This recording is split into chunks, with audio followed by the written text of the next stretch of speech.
মণ্ডলী আসসালামু আলাইকুম। গ্রিন আর্কিটেক্টের পক্ষ থেকে আমি ইঞ্জিনিয়ার টুটুল আপনাকে অনেক অনেক অভিনন্দন এবং শুভেচ্ছা জানিয়ে আজকে মাত্র 3 শতক জমিতে ছোট্ট একটা জায়গা, উনি জমি একটু আছে প্রায় 4 শতকের কাছাকাছি, আমরা 3 শতক ব্যবহার করছি। 3 শতক জমির উপরে 2 ইউনিট 5 তলা একটা বাড়ির প্ল্যান, ডিজাইন এবং খরচ হিসাব আমি আপনাদের তুলে ধরার চেষ্টা করব। দর্শক মণ্ডলী, আপনি জানেন যে আমরা কখনো ডুপ্লেক্স বাড়ি ডিজাইন করি, কখনো 2 তলা, 3 তলা, 5 তলা, 7 তলা, 10 তলা, 15 তলা, 20 তলা বাড়ি ডিজাইন করে। এগুলো নির্ভর করে আমাদের ক্লায়েন্টের চাহিদার উপরে। ক্লায়েন্ট যখন যে চাহিদা দেয় সেই চাহিদাকে আমরা সর্বোচ্চ গুরুত্ব দিয়ে আমরা সেই ধরনের ভিডিওগুলো আমরা আপনাদের মাঝে উপস্থাপন করার চেষ্টা করি। দর্শক মণ্ডলী, আমরা কখনো মসজিদের ডিজাইন করি, কখনো হসপিটালে ডিজাইন করি, কখনো কমার্শিয়াল বিল্ডিংয়ে ডিজাইন করি। আমাদের দেশে বিদেশে আমাদের যে অগণিত ভালোবাসার মানুষ আছে তাদের চাহিদাকে লক্ষ্য রেখেই আমরা এই ডিজাইনগুলো করে দিয়ে থাকি এবং বাংলাদেশের প্রত্যেকটা জেলাতে উপজেলাতে কিন্তু আমাদের ডিজাইনের কাজগুলো হচ্ছে। দর্শক মণ্ডলী, আপনি জানেন যে আমাদের বেশ কিছু অভিজ্ঞ আর্কিটেক্ট আছে, সিভিল ইঞ্জিনিয়ার আছে, তাদের সমন্বয়ে কিন্তু আমাদের ডিজাইনগুলো আমরা করে দিয়ে থাকি। আপনি জানেন যে আমি ইঞ্জিনিয়ার টুটুল, আমারও আজ থেকে প্রায় 31-32 বছর আগে আমি বিএসসি ইঞ্জিনিয়ারিং পাস করছি, তখন থেকে কিন্তু আমি ডিজাইনের কাজগুলো করি।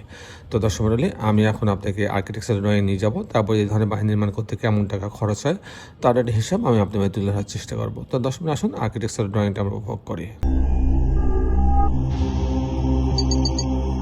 আর্কিটেকচারাল ড্রয়িংটা এরকম, গ্রাউন্ড ফ্লোরটা এটা। গ্রাউন্ড ফ্লোরে হচ্ছে আপনার একটা পার্কিং জোন রাখা হয়েছে, একটা বেডরুম রাখা হয়েছে, গেস্ট রুম হতে পারে এটা।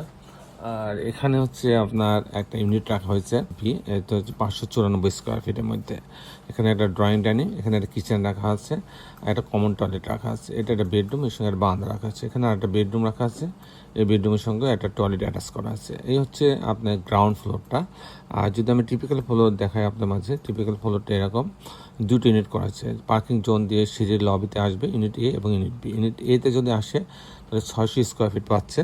তো এখানে ঢোকার পরে একটা বড় ড্রয়িং ডাইনিং পাচ্ছে, এখানে একটা কমন টয়লেট রাখা আছে, এখানে একটা বেডরুমের সঙ্গে একটা বারান্দা রাখা আছে। আর এখানে একটা বেডরুম রাখা আছে, এই বেডরুমের সঙ্গে টয়লেট অ্যাটাচ করা আছে, একটা বারান্দা রাখা আছে এবং এখানে একটা কিচেন রাখা আছে। এই হচ্ছে 2টা বেডরুম, 2টা বাথরুম, কিচেন, ড্রয়িং ডাইনিং দিয়ে ইউনিটে সাজানো হচ্ছে। ইউনিট বি আগেরটার মতোই, এখানে ঢোকার পরে একটা বড় ড্রয়িং ডাইনিং পাচ্ছে, এখানে একটা কমন টয়লেট রাখা আছে, এখানে একটা কিচেন রাখা আছে, আর এটা একটা বেডরুম, এই বেডরুমের সঙ্গে একটা টয়লেট অ্যাটাচ করা আছে, আর এখানে একটা বেডরুম, এর সঙ্গে একটা বারান্দা রাখা আছে। এই হচ্ছে 2টা বেডরুম, 2টা বাথরুম, কিচেন, ড্রয়িং ডাইনিং দিয়ে ইউনিটটা সাজানো হয়েছে। দর্শক মণ্ডলী, এখন আমি আপনাদের দেখানোর চেষ্টা করব যে এই ধরনের 5 তলা বাড়ি নির্মাণ করতে কেমন টাকা খরচ হয়। প্রথম যে খরচটা আসবে সেই খরচটা হচ্ছে ফাউন্ডেশন খরচ, footing, short column, grade beam. এই পর্যন্ত এই খরচটা হবে হচ্ছে আপনার 1000 টাকা স্কোয়ার ফিট। আর এরপরে যে খরচটা আসবে সেই খরচটা হচ্ছে আপনার কাস্টিং খরচ, বিম কলাম ছাদ। প্রতিতলা বিম কলাম ছাদের জন্য আপনার খরচ হবে 650 টাকা স্কোয়ার ফিট। সেই হিসাবে প্রতি তালার জন্য আপনার খরচ হবে 8 লক্ষ টাকা। প্রতি তালার জন্য খরচ হবে 8 লক্ষ টাকা। আর এরকম একটা বাড়ি যদি আমি কমপ্লিট করতে চাই, এরকম একটা বাড়ি যদি আর ফাউন্ডেশন সহ, কাস্টিং সহ, জানলা, দরজা, রেলিং, গ্রিল, ইলেকট্রিক্যাল কাজ, প্লাম্বিং কাজ সব সহ যদি আমি কমপ্লিট করতে চাই, সেক্ষেত্রে আমার টোটাল খরচ আসবে 1800 টাকা থেকে 2000 টাকা স্কোয়ার ফিট। যদি আমি 1800 টাকা স্কোয়ার ফিট ধরি, সেই হিসাবে আমার টোটাল খরচ হবে 1 কোটি টাকা। দর্শক মণ্ডলী, এই ছিল মোটামুটি আজকে আমার উপস্থাপনা।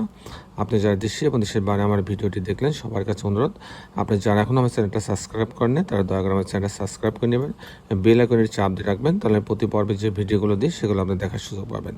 দর্শক মণ্ডলী, শেষে বের একটি কথা, আসলে আমরা সবাই আমাদের সুন্দর পৃথিবীটাকে সুন্দর রাখার জন্য অন্তর্পক্ষে একটি করে গাছ লাগাই। সবাই ভালো থাকবেন। আল্লাহ হাফেজ।